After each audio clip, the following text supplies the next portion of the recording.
Tēnā koutou.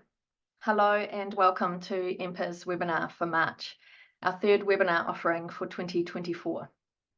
My name's Kathryn Ruge. It's my privilege to be part of the EMPA board. I'm joining you from the city of Ōtautahi, Christchurch in New Zealand, and on behalf of EMPA, I welcome everyone here today. I'm going to open our time together with an Indigenous acknowledgement from Australia and then a karakia or incantation in Te Reo Māori.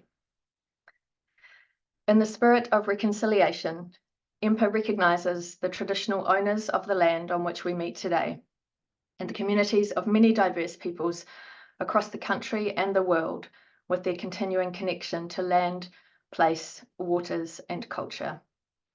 We respectfully acknowledge and honour all Indigenous communities, past, present, future, and are grateful for their ongoing and vibrant presence. Whakataka te hau ki te uru, whakataka te hau ki te tonga. Kia mākina kina ki ita, kia mātaratara ki tai. E hi ake ana te atakura, he tio, he huka, he hauhu, haumie, huie, tai ki e.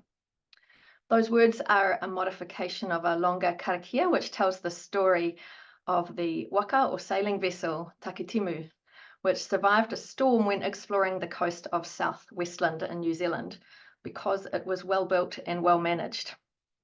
It reminds us that although natural forces can harm us, if we work hard preparing for them and then respond in harmony with nature and with what we've learnt from our ancestors, those who have gone before us, we can be rewarded with calm, both literally and spiritually.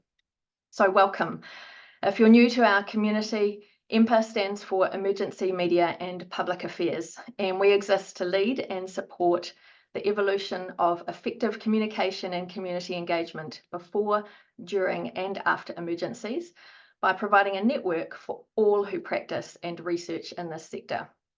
Thank you for being one of the 150-something registrations for this webinar, an encouraging sign that we're a growing and much needed network with the increasing climate challenges that we all face. And so to today's webinar focus, how communicators' experiences as survivors informs their practice. To discuss this, we're joined today by three incredible panellists. Travis Green is the Community Engagement and Recruitment Officer for the Queensland State Emergency Service. Travis, can you pop your camera on? Sorry, little delay. It's all good. Travis has a background in environmental management and education, community engagement and learning and development. After 10 years specialising in volunteer management and community engagement with local government in southeast Queensland, he's recently joined the State Emergency Service as part of a new statewide volunteer support program. As a resident of Tamborine Mountain, he was impacted by the Christmas Day storm event and had the opportunity to experience it through both the eyes of the community and the responders. Welcome, Travis. Luke Shelley works in the Bureau of Meteorology, where he is the Hazard Preparedness and Response Manager for Northern Queensland, based in Townsville.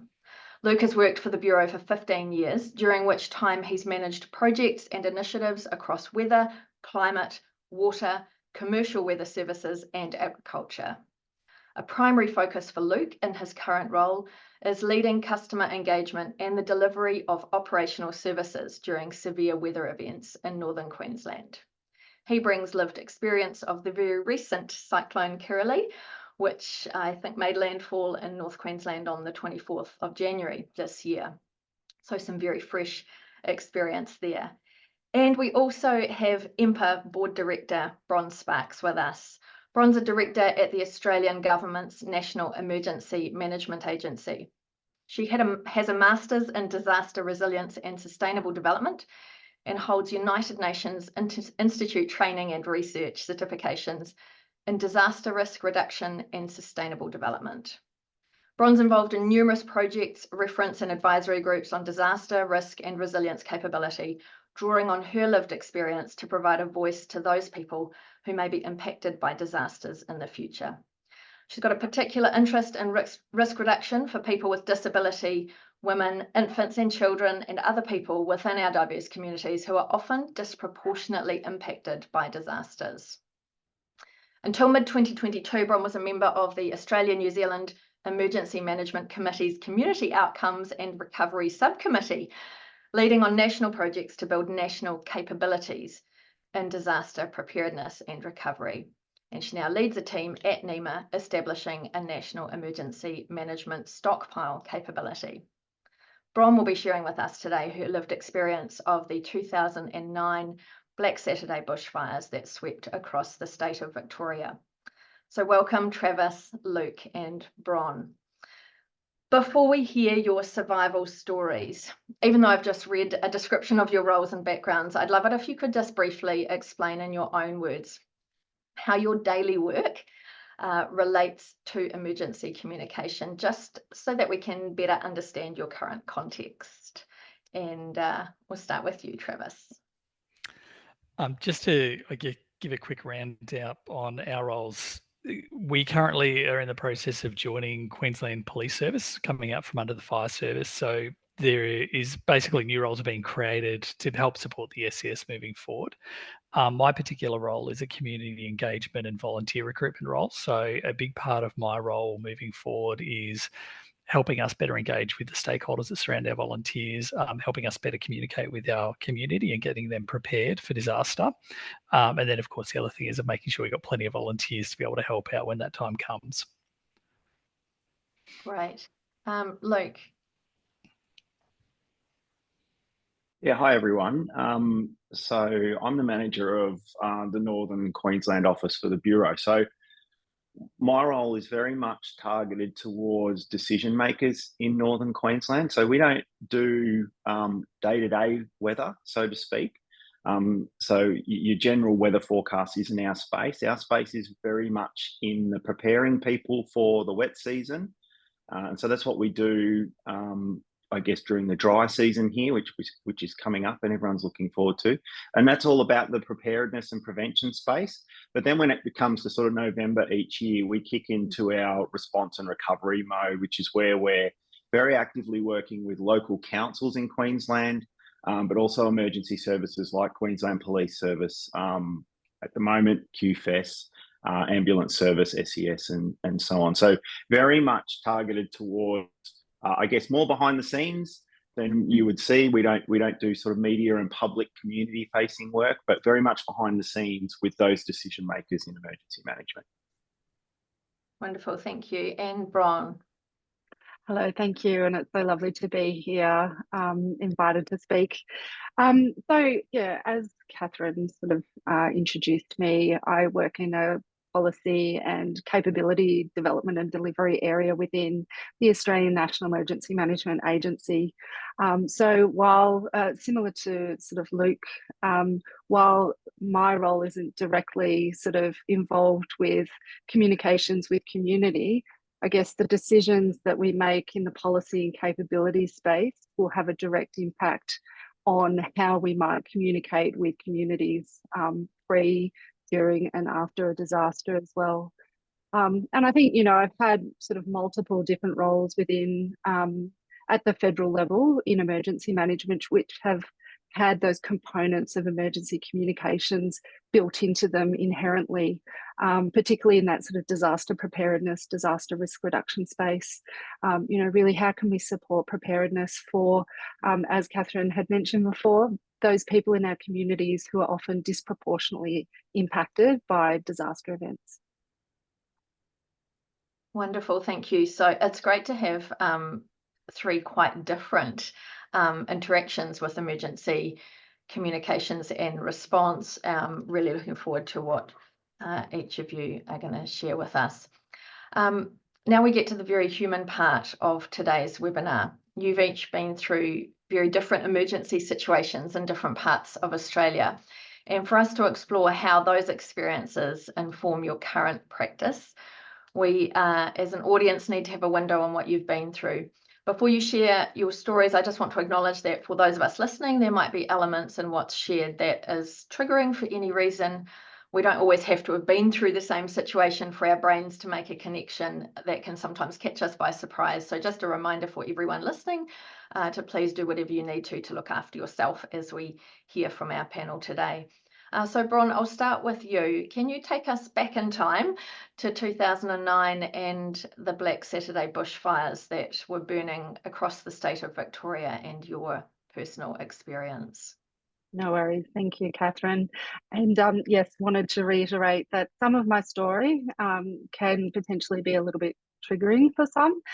So when I go into some of those bits, I'll just give a little bit of an alert to the audience to know that they can tune out for the next 60 seconds if they choose to do so, if they need to make themselves feel safe. So yes, in 2009, very different world that we live in now compared to where we were 15 years ago, particularly in the sort of communications and warning space. We're so fortunate to have, you know, a lot of innovation and technologies that support information going out to communities when they are potentially going to be impacted by a disaster. But in 2009, it was a little bit of a different story for us. So back then, I was a young mother. I had a 2-year-old. His name is Dom, and a 4-year-old, and her name was Lola. Is Lola, I should say. And we were living quite happily with my husband Shane in the mountains, looking over Melbourne in Kinglake, Victoria, when Black Saturday occurred. So February 7th, 2009, it was forecast to be an extremely high fire risk day. It was going to be 47 degrees Celsius and really high winds. Our intention and our bushfire preparedness plan was to never, ever be on the mountain on one of those days because the risk was too great. We had little children, you know, and I was a young mum. But circumstances found us on the mountain and we had to make decisions with the limited information that we had at the time. A fire had started over 60 kilometres to the west of where we lived in Kinglake, and there was a large forest with plenty of fuel between us, where we lived, and where the fire had started. And within a really short period of time, it became clear to us that we did not have certainty of a safe way to get off the mountain. So we had to make do with the resources that we had. So this next bit may be a little bit difficult for some people online to hear. So as I said earlier, happy for you to tune out for the next 60 seconds or so if you need to. The Black Saturday fires in 2009 killed 173 people. 23 of them were my neighbours, and that included women, children, and elderly people who perished. Myself, Shane, and our 2 children came very, very close to not surviving ourselves. Our house was completely destroyed, and we were in it when the fire front came through. And we narrowly escaped when it was certain to us that the house would no longer protect us. So we had that impossible choice of, do we stay in the house where we knew that the house was already on fire, or do we go outside where we're not sure what's happening out there? We can still hear, you know, a lot of fire activity happening outside of the walls that was protecting us at the time. We escaped through a window and took shelter between 2 water tanks. Some online may recall that sort of iconic photo of a mother with 2 children under a blanket between 2 water tanks that was on most of the front pages of the papers at the time. Well, that was me and our 2 children. So we took shelter between the 2 water tanks with this woolen baby blanket, and we remained there until it was safe for us to move from between the water tanks. So I guess that's sort of a bit of a you know, short and brief summary of our experience from Black Saturday. Thanks, Kathryn.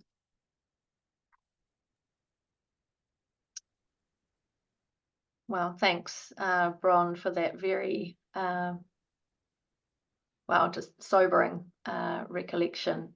I'm sure, even though it's been 15 years, that, yeah, you can remember that as if it was yesterday.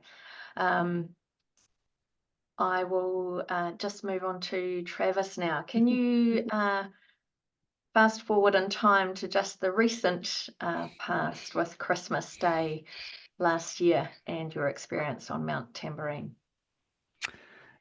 Yeah, it certainly doesn't live up to the experience that Bron had. I'm grateful that your family were all okay out of that, Bron. But from the perspective of what happened on my local area on Christmas night, it was certainly a bit of an interesting experience. You know, we're certainly no stranger to getting storms in our area over the summer period. You know, we do get quite large storms coming through. I think in the lead up to Christmas Day, we had forecasts that we were going to be seeing a supercell. So most of us were fairly aware that we were going to be looking at a fairly big storm that day. But I think the other thing that happens a bit for us is that, you know, with the amount of storm forecasts that we do get and the warnings that we get coming across Christmas, I think Queenslanders have this level of complacency. And we overlook the Gold Coast, and so the Gold Coast is below us, and that's certainly one of the things we saw with the Gold Coast community.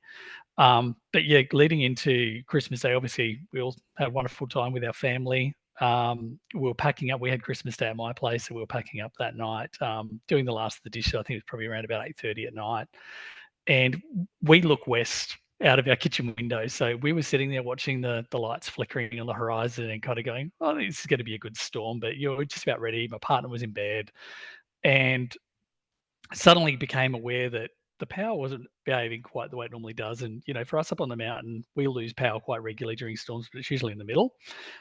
We had a brownout over about 5 minutes, and then suddenly the power just cut out before we even saw the storm. And then became aware that there was some noise happening outside. So I opened up my door. It was very calm outside, but you could hear a roaring, and it had a noise to it that I've never heard. I hope I never hear again. But from us, probably within a matter of a couple of minutes of that moment, we had 160 kilometre-hour winds that were recorded on the mountain before most people lost weather stations. I know the Bureau estimated up over 200 kilometres an hour. Our personal experience is that we could hear noises on our roof inside the house. Our house is cut into the hill, so we are in a fairly protected situation, but we do face east and are very exposed. And, you know, hearing noises, we thought our solar panels were peeling off. We ended up taking shelter in the strongest room of the house that we had, which is our ensuite, and peered out the window. And in the flickering lightning, we're watching treetops peeling off. We're watching sections of people's roofs disappearing. But it certainly wasn't the long-lived experience. And I often say to people, I think it probably would have been more traumatizing if it had lasted a long time. It was a very hard and fast 3 or 4 minutes. Had a brief moment in there where we kind of went, are we going to be okay? Because we were in a room and watching people's houses being torn apart around us. We end up with water flooding through our ceilings because of a hole from a branch that our neighbour's tree visited upon us. And, you know, in that flickering light, you know, you could see out through our windows. We could see a tree through one of the neighbours' houses.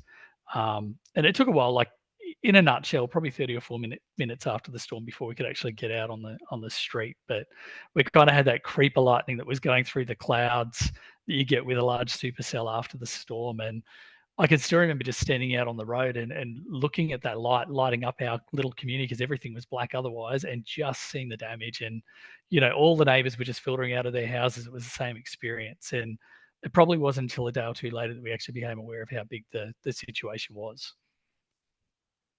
Yeah, I probably won't talk much more than that about it, Kathryn. I think, yeah, if anyone's got questions, more than happy to answer. That's all good. Thanks, Luke. I can relate to the noise, hearing a noise relating to a natural disaster and hoping you never hear it again. I am a survivor of the 2010-2011 Canterbury earthquake sequence here in New Zealand, and we heard those earthquakes. Well, certainly the September 2010 one before we knew what was happening. Luke, can you tell us about Cyclone Carolee? Yeah, absolutely. And thanks, Bron and Travis, for sharing. And I can assure you, we're definitely on a sliding scale of personal impact here, right? And this is really interesting, isn't it? Because Travis just described a storm, and that storm was far more intense than TC Carolee was. In fact, we barely got Category 1 winds here in Townsville. Now, my story is a little bit coupled between working and experiencing. So there's a bit of both, and which have kind of compounded. So in an event like Curly, my role is very much to be briefing the mayor, the local mayor, and the local disaster management group. So that tends to start, well, these days we've got much better science that predicts the probability of cyclones. So our briefings can start 7 to 10 days before it's even sort of getting close to the coastline. So we started doing that. And then once obviously the week of the cyclone was getting closer, you know, every day I was briefing in in high pressure situations. And then later in the week, obviously the cyclone hit, and that was on a Thursday night, and we lost power, which is, okay, I guess, was a bit of a surprise, to be honest, given that we had such lower level winds. Now, ended up being without power for 4 days. Now, I guess ordinarily that's not a major thing, but on top of that, I was still working every day, getting up very early in the morning to go and do briefings at the local coordination centre, disaster coordination centre. So at this time, I'd already worked sort of 7 days straight, but we also had a heat wave.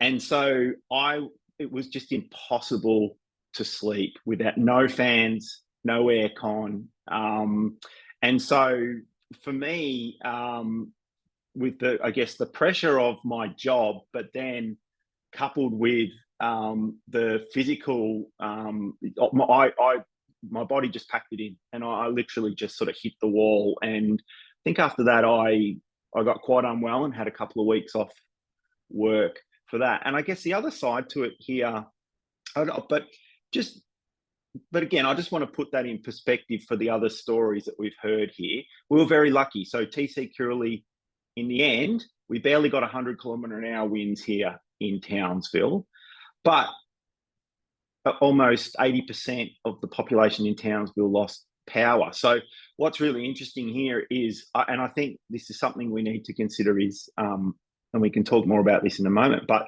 you can have really, really big catastrophic events, but you can actually have lower level events, and they may seemingly go a little bit more unnoticed. But the reality is, I mean, look, I live in a very safe house, and I'm in a very privileged situation, but there's a lot of other people in Townsville who aren't, right? So I'm describing probably the best case scenario for someone here. So, and on top of that, then there's well, what do you do with your family? That tension between, well, I'm expected to go to work, but my family's at home. Now, I dare say, if the event had been, it would have been a much tougher decision for me if it hadn't been such a low level sort of tropical cyclone event. So hopefully that gives a little bit of background there.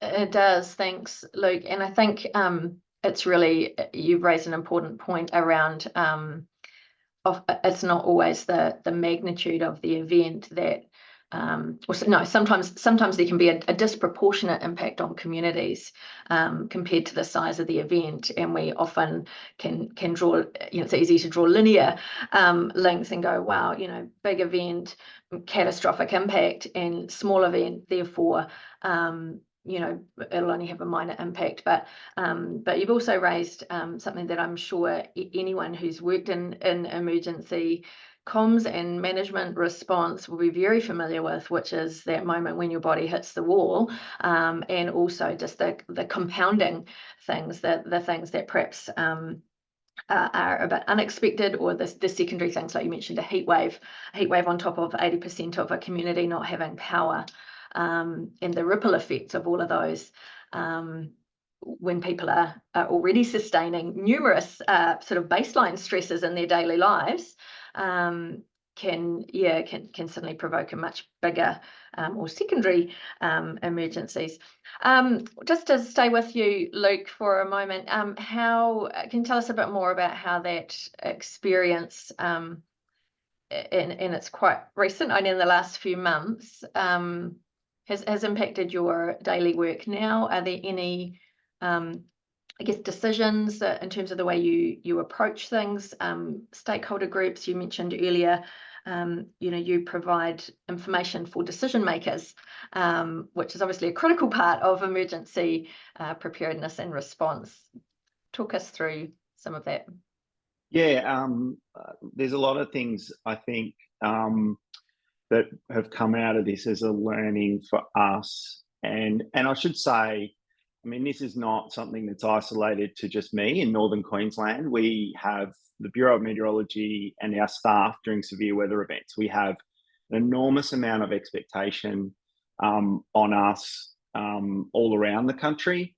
And we go from event to event. So, you know, we had Jasper not shortly before Kirrily, and then we've got flooding in Burketown and all those sorts of things. So that sort of just is a constant workload.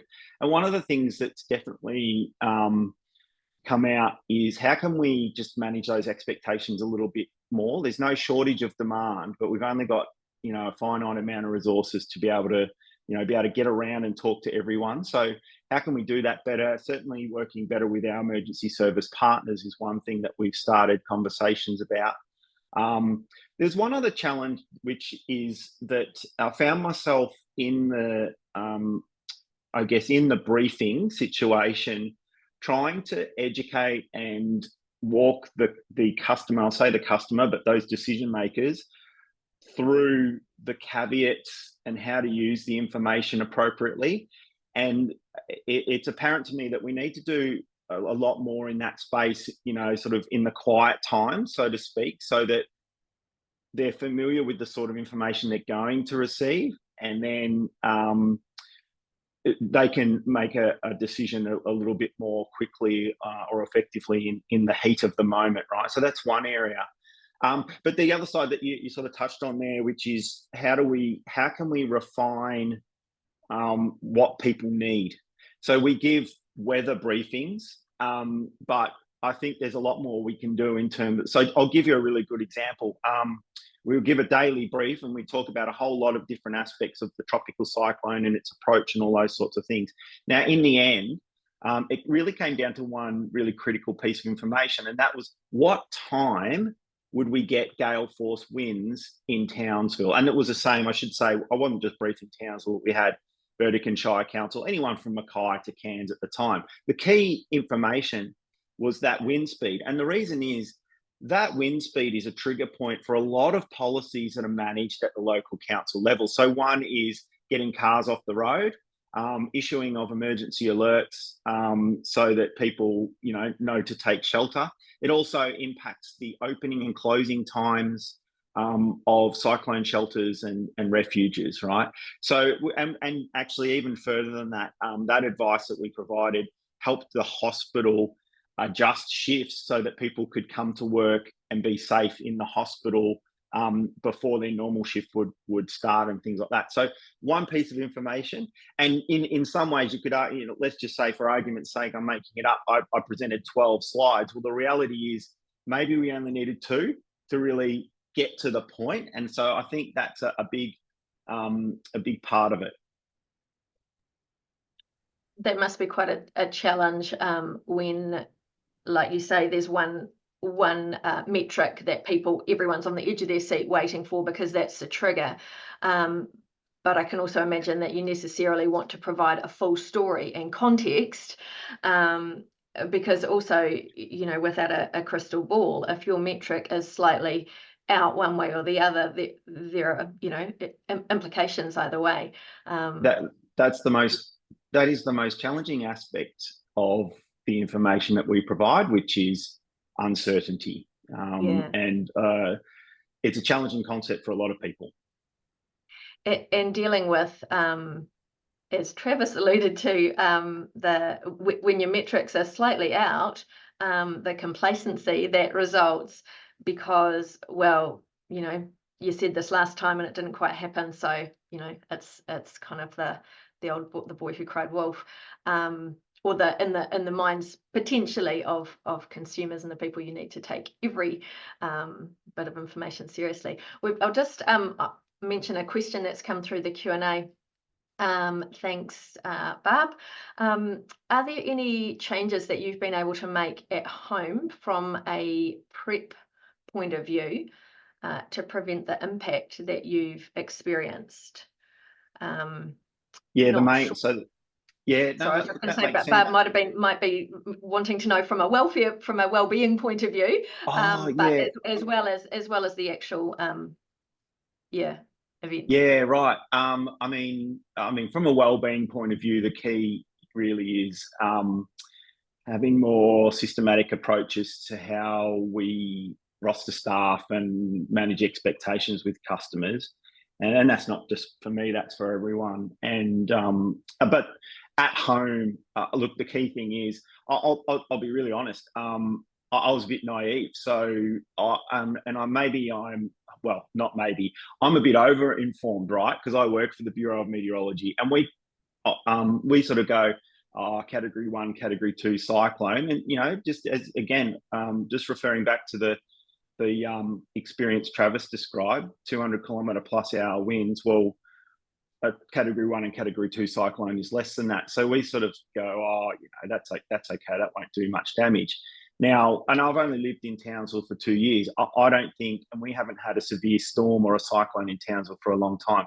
I don't think anyone anticipated the widespread power outages that we had. The simple fix for me is I've got to get a generator, or I've got to get a battery system. And yes, I'm absolutely working on that. Very fortunately, Queensland has just offered a rebate system for battery systems. So that's the sort of thing that we're looking into, yeah. Great, thank you. Just as you were talking, in terms of being in and amongst and swimming around this information all the time, I was reminded of that somebody said to me the other day, a fish doesn't know it's swimming in water.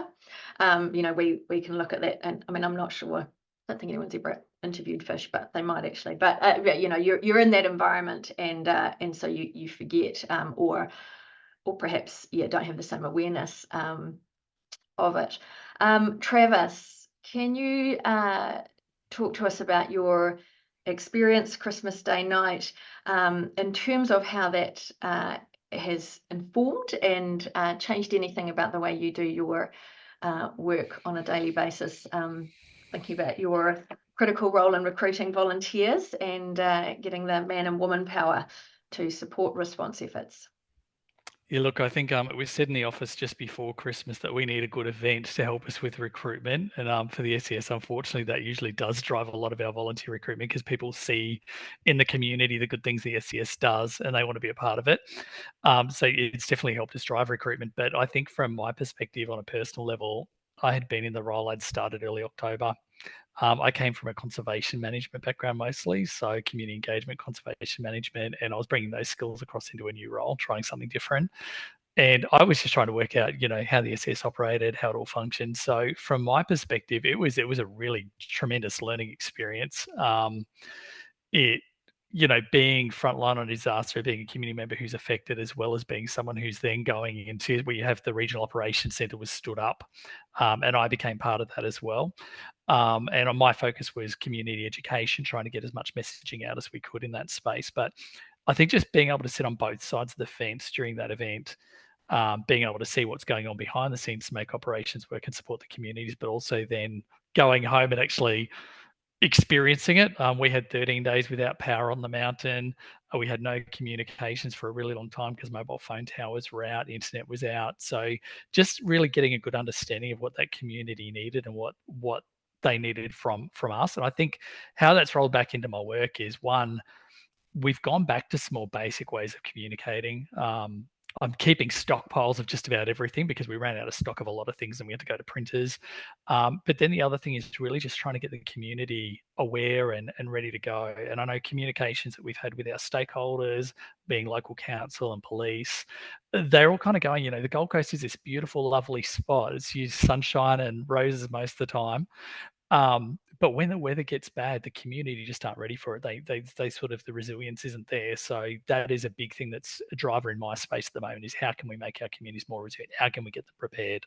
Because we know these events are going to become more frequent. They're going to become more severe on our current trends. So it's getting them ready. I think that's a that kind of just think that the challenge of communicating and connecting with a community that perhaps thinks this will never happen to us. And I was just thinking, as you're talking about the Gold Coast, I was just, had tourist brochures in my mind as a Kiwi, and thinking, if your region's economy is kind of based on fine stable weather, that must be quite challenging.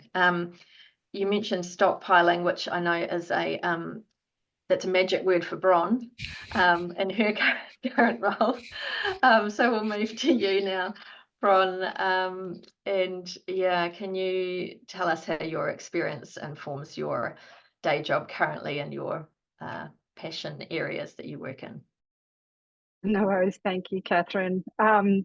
Wow. So my experience has really driven me into working in the emergency management sector. I've been an Australian government public servant for 23 years this year. And so I guess for me, it was almost like a natural step into working for NEMA. Previously, it was Emergency Management Australia, bringing my experience as a public servant, but also my experience in Black Saturday into the emergency management sector at the federal level, because I felt it was really important that the work that we do has got the voice of lived experience in there as well.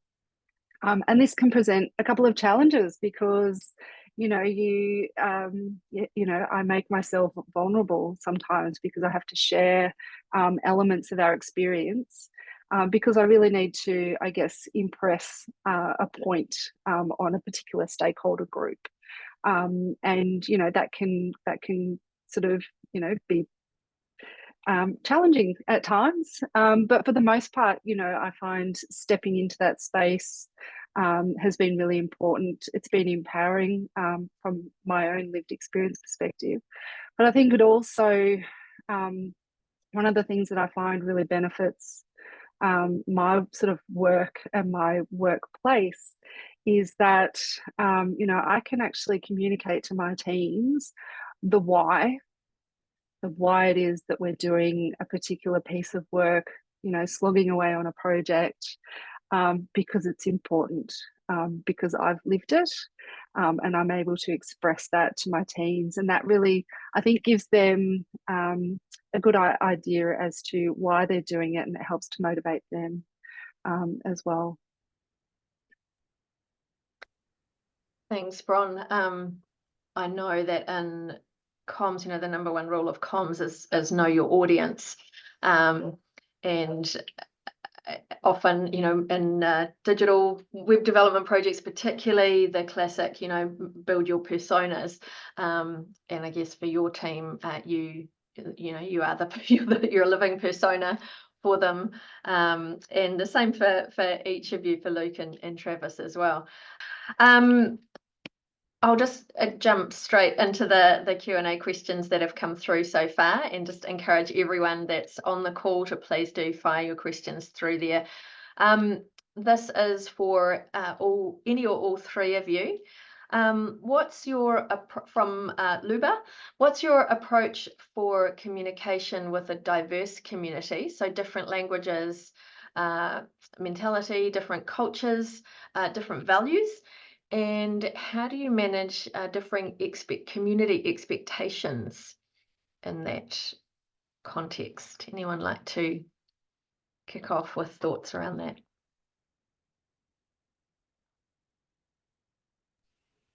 I'm happy to kick off with a rather practical example, and it does relate to the stockpile, which we are establishing at the moment. So part of our stockpile has got emergency shelter capability that can be deployed into communities to provide them with, meeting basically Maslow's hierarchy of needs, safe shelter, somewhere where they can go if they've been displaced by the impacts of a disaster.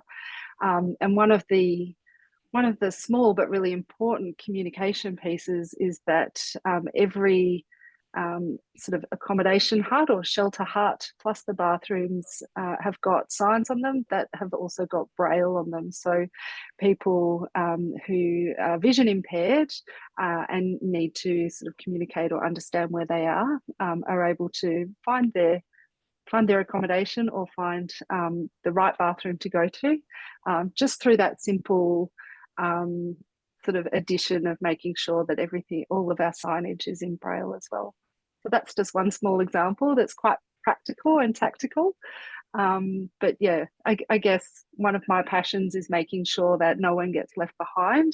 And so inserting from my experience, because I was someone who was, I guess, at greater risk of harm in my lived experience because I was a mother with 2 young children, is making sure that others from our community have got as much information as possible within certain contexts or within appropriate contexts to allow them to remain safe. But just a small example. Thanks, Bron. Travis and Luke, anything to add from your experiences with the various audiences that you both communicate with? I think from my perspective, sorry, Luke, from my perspective, we know that there's groups in our community, particularly people with disability, new immigrants that slip through the cracks quite often when we're responding. And, you know, it's something that, you know, when I say responding, not just CSES, because the SES acts as a support agency, but during natural disaster events, they're the people who are the most vulnerable. So working towards how we can do that better. Obviously, there are things like just making sure we've got the language brochures in place, because we can't always rely on web translation because sometimes those tools are lost. But I think the other thing is you know, for us, it's getting the diversity in our volunteers as well, because often our volunteers are the ones that are on the ground interacting with our community. And if we create diversity through our volunteers, or we've got those people in amongst our volunteer space, then we know they're going to be able to engage with those people when they're on ground and do it effectively. Right. And Luke, in terms of the decision makers that you are providing information for, are they a diverse bunch, or is this not so much a challenge in your day-to-day work? No, look, it's definitely a challenge.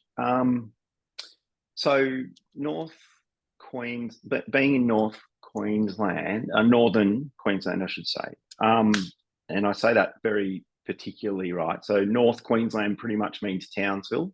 Far North Queensland means Cairns, and then you've got Cape York. So inclusively, I say Northern Queensland, and that is really important language that we use here. So, but just as I mentioned, that includes Cape York, and we know that I think seven of the lowest 10, as in most disadvantaged communities in Queensland, are in Northern Queensland, right? And they're Aboriginal and Torres Strait Islander communities. So in terms of what we're trying to do, and I'm not going to say that we're there yet, but I've done quite a lot of engagement and travelled to those communities on Cape York in the last 12 months and trying to understand what their needs are. And just to give you an example, you know, so the Bureau delivers its public service either through the app with my shameless plug in the background there, but also its website, right? And that's a very common way for a public service agency to deliver a sort of a self-serve service. But the sorts of things we're learning when we go and talk to those more remote communities is that, well, they don't necessarily have the bandwidth for internet and mobile phone apps. And if we could just print or send them a PDF of something, and even that might be in language, and then they can put that on the local notice board, which is either at the sort of ferry terminal that everyone uses on Thursday Island, or, you know, at the local airport, that sort of thing. So that's definitely one area that we're exploring. I guess the other side to this is we play a role in the value chain, and Travis just, you know, gave a really good example of where him and his teams are engaging on the ground. Well, we don't have the capacity to get to every Australian, and I know we get a lot of interest in that, but it's not our budget doesn't allow for that, right? So we're very much paid, our budget from the federal government is to deliver the weather forecasting. So what we're trying to also do is really team up with partners where we might get sort of better bang for buck, so to speak. So how can we learn from others who are closer to that, and then support those who are doing that interface with the community? So we do certainly have quite a large piece of work that's around that coming forward.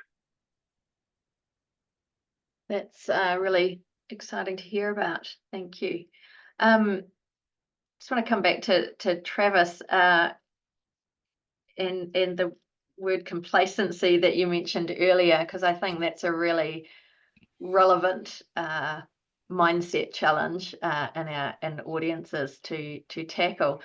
Do you have any thoughts in your daily work around what communicators can do to tackle that? Has your experience of Christmas Day last year changed any of that for you personally? And how can we get people to be less complacent without getting them to look for the nearest natural disaster to have an experience of? Yeah, kind of two answers there. So I think the one thing that we're doing at the moment from an SES space, because like I mentioned, we're support, so we are trying to support our councils and the other agencies with getting their messages out. From our perspective, when our volunteers respond, they're taken away from their families and friends, and they love doing it, but we want to try and minimize that as much as we can. So we try to get the community as proactive as they can. And the beautiful thing at the moment in our community is that everybody's really engaged around disaster. Because the great thing about having something good that comes out of a disaster is suddenly people are engaged and kind of realize it can happen in their own backyard. So we are leveraging it that at the moment. We're putting out a lot of messaging about preparation still, trying to get people ahead. One thing I'm doing in my role too is trying to prepare a lot of proactive social media stuff so that we've got really active presence in social media with our SES groups. So I'm providing them with little information packs that they can just push out via social media and get people prepped ahead of an event, which is where the bomb is so great, because we usually get a reasonable amount of warning for the bigger events. From a personal perspective, I am one of those people at home that has that other half that has very much rose-colored glasses, and no, we don't need to get ready for anything. And coming into the SES, I did get to have that moment of kind of like going, the way we've always had that conversation around when I prepare for something that it's a waste of time. Well, this is what we've been preparing for. And I'm by far not a prepper or anything like that, but it's just having those basic things. And we often talk about it in the office. If you go to most people's homes, they're sometimes lucky if they've got enough supplies for their kids and their food and things for 3 or 4 days. So I think even seeing a large chunk of the Gold Coast go without power, like, we expect it up in places like Tamborine Mountain, but when you come down to places like the Gold Coast, some areas were without power 10, 11 days. I think it was a real eye-opener, and we've got quite an engaged community that we can lean into now for a short term. I was just thinking it can be a double-edged sword though, can't it? Yep. On the one hand, it spurs people, makes them realize this not only can happen to me, but this just did happen to me, and this is happening to me, alongside, oh, well, it's happened to me. So statistically, it's unlikely to happen again anytime soon. Or I saw how the military really came round, and all these agencies came through for us. So that sense of kind of, I don't really need to help myself because somebody else will help me and step in when the time comes. And that's a really a challenging message in terms of getting people to take personal responsibility. That's a very valid point. Sorry to interrupt, but that's a very valid point when it comes to the way the communities responded as well, because we found the communities that were more rural very good at being self-sufficient and looking after themselves, and the communities really rolled into action. Whereas, some of the other communities, like the urbanized ones like the Gold Coast, it was very much they were waiting for help and getting quite frustrated when it wasn't coming as quickly as they would have liked.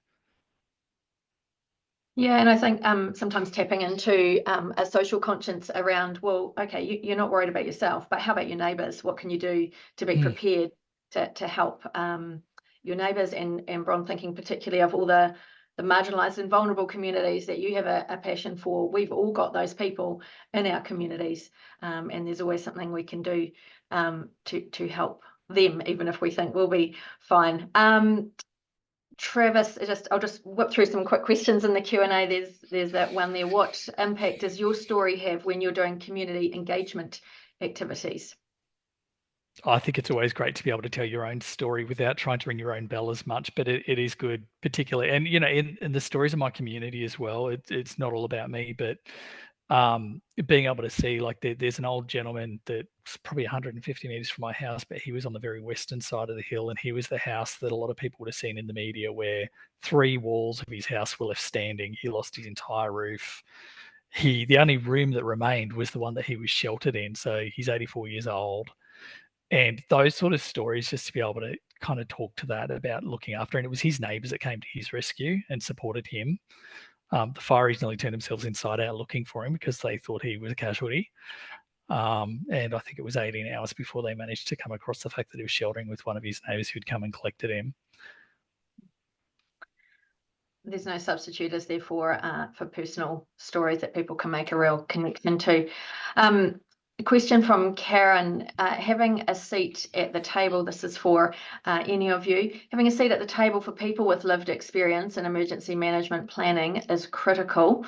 Are your agencies working towards this, or do they already have this in place in any way?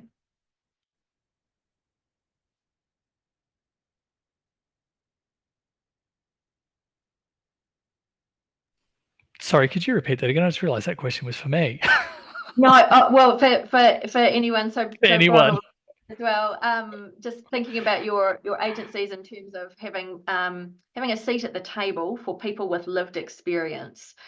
So as opposed to people, decision makers, having secondhand or third-hand experience or hearsay experience. So again, the quality of decision making is greatly improved, as we know, when you don't have to imagine what it's like, but you know what it's like. So the question from Karen is whether or not your agencies, I guess to what extent your agencies have people, around key decision-making tables with lived experience versus you guys having to try and feed that in. We don't have a shortage of that at the Bureau. We have offices in every capital city, and so people who we have senior executives, for example, who would have been impacted by, say, 2011 Southeast Queensland floods. We definitely have staff in Melbourne who were impacted by Black Saturday fires. If you live in Townsville, if you live in Darwin, you would have seen cyclones and all those sorts of things. So, all the way WA. SA is a great example where there was that huge power outage several years back. So, so we definitely don't. I mean, it's a really great question, isn't it? But we don't. And I've never heard a question like that, but we don't actively recruit for that. But we definitely have a lot of that. And I think, the sort of pure nature of having an experience can often draw people into those types of agencies that work in the emergency management sector. I mean, I'm a classic example of that. But I think, for NEMA, we've got coordination and planning officers who are based, across the country. So similar to what Luke has just shared, a lot of those people live in communities that, will have be impacted by disasters. So, by default, inherently, they will have lived experience, and they are sort of participating, in our capacity as a federal government agency, in having a seat at the table in the work that we do and bringing that lived experience to it. Thanks, Ron. Karen's just clarified that she was also referring to diverse and vulnerable people are having a seat at the table as well, which can be really important. Just very quickly, do either of you have any thoughts on that from your agencies? Is that something that is acknowledged as important? Yeah, absolutely, from our front.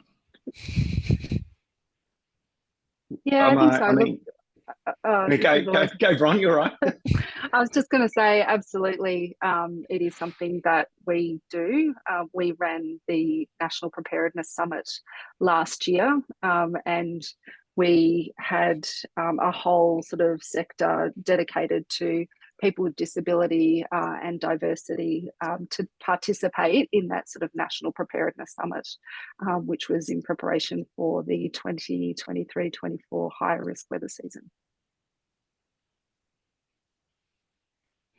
I think from the SES perspective, we have people who are sitting within our teams who either are living with disability or have family who are, or they've got that cultural exposure as well, and they're certainly huge value to us, and we consult and utilise them wherever we can.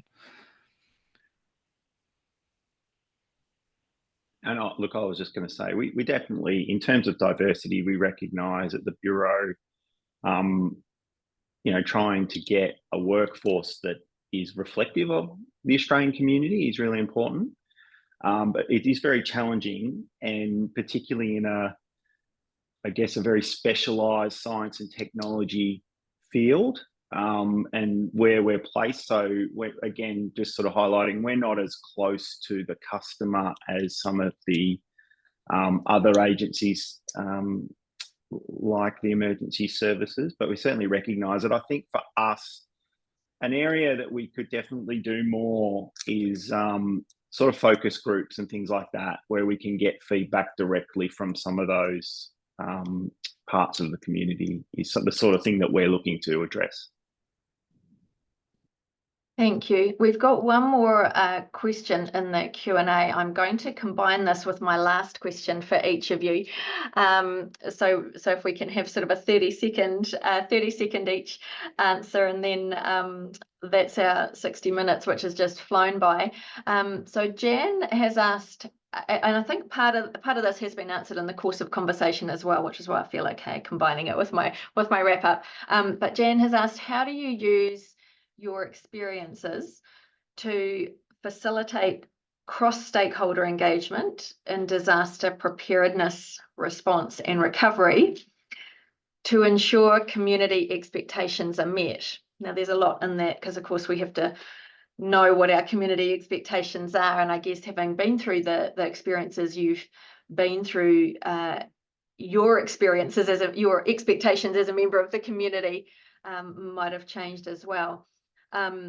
So thinking about, I guess, how you use your experiences to improve stakeholder engagement, was there one piece of advice that you can offer our audience to inform their practice in the field of emergency comms and management?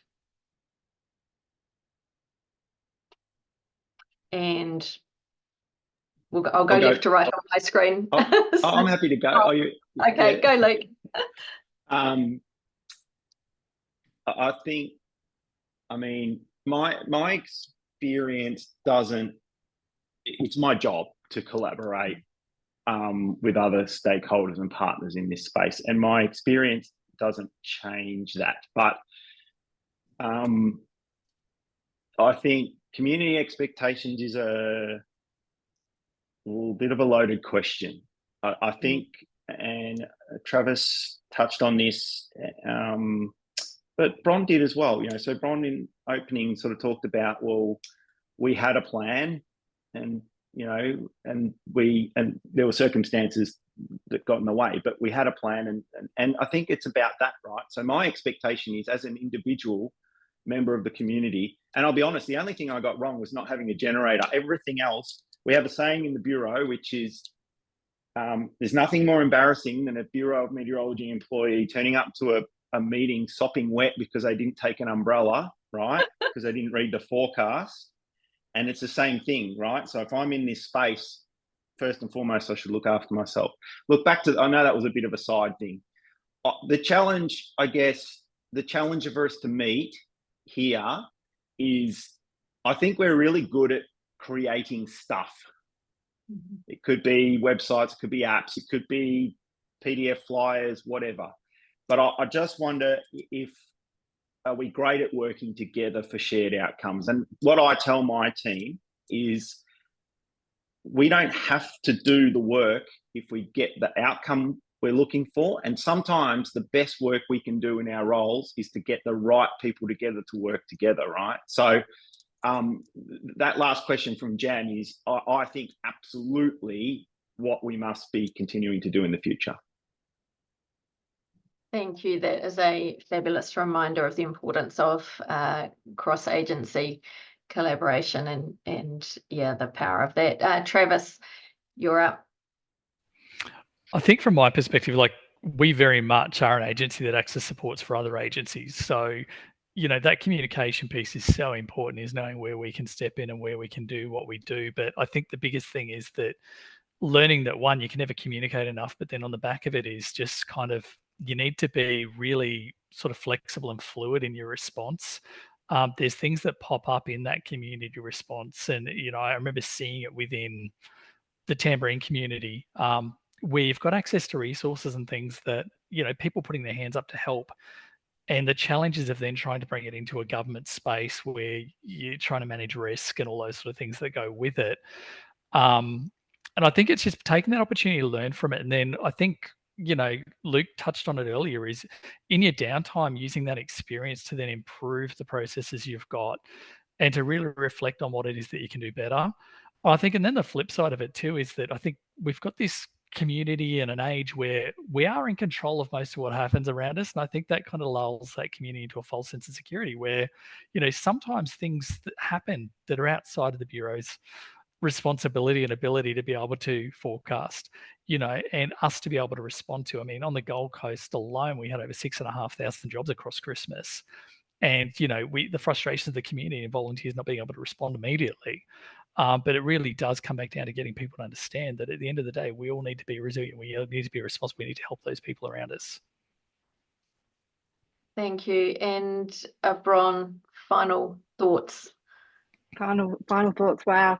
So I guess for me, I mean, I certainly use my experiences every single day in sort of that stakeholder engagement, because I make it real what it is that we do and the impact that we have on communities. And I guess because I've also got that lens of, you know, our communities are really diverse and they've got different information needs. I guess I bring that to the table to try and, I guess, make sure that we're capturing all of as much as possible in the work that we do, that we are reflecting the diversity in our communities and that we are, I guess, accounting for that, so that, you know, we're not leaving people behind. And I guess in terms of the sort of one piece of advice for anyone to take away is try and, I guess, set aside any of that assumed knowledge or assumptions and make sure that, you know, you are curious and you critically sort of interrogate comms that you want to put out and ask yourself, are you actually capturing the diversity in your community? Who have you missed out? And then fill that gap. Wonderful advice. Thank you, all three of you, Bron, Luke and Travis. Thank you to everyone watching. I know a lot of people had to jump off at the top of the hour. Apologies for running over. We've had some great questions and observations coming through. As always, whether you've been able to join us live or you're watching this after the event, but the recording will be made available to everyone who's registered on our website in the next few days. Don't forget to check out also all the upcoming EMPA events while you're there. Registrations are currently open for the Australian EMPA conference in June, and early bird discounts end next week. So if you've enjoyed this conversation, come to the conference. You get to hang out with people like this and have more of these conversations where they don't stop after 1 hour. Entries are also open for the EMPA Australia Awards for Excellence in Emergency Communications. Visit the conference website for more information. We hope to see you all again for the next webinar in April.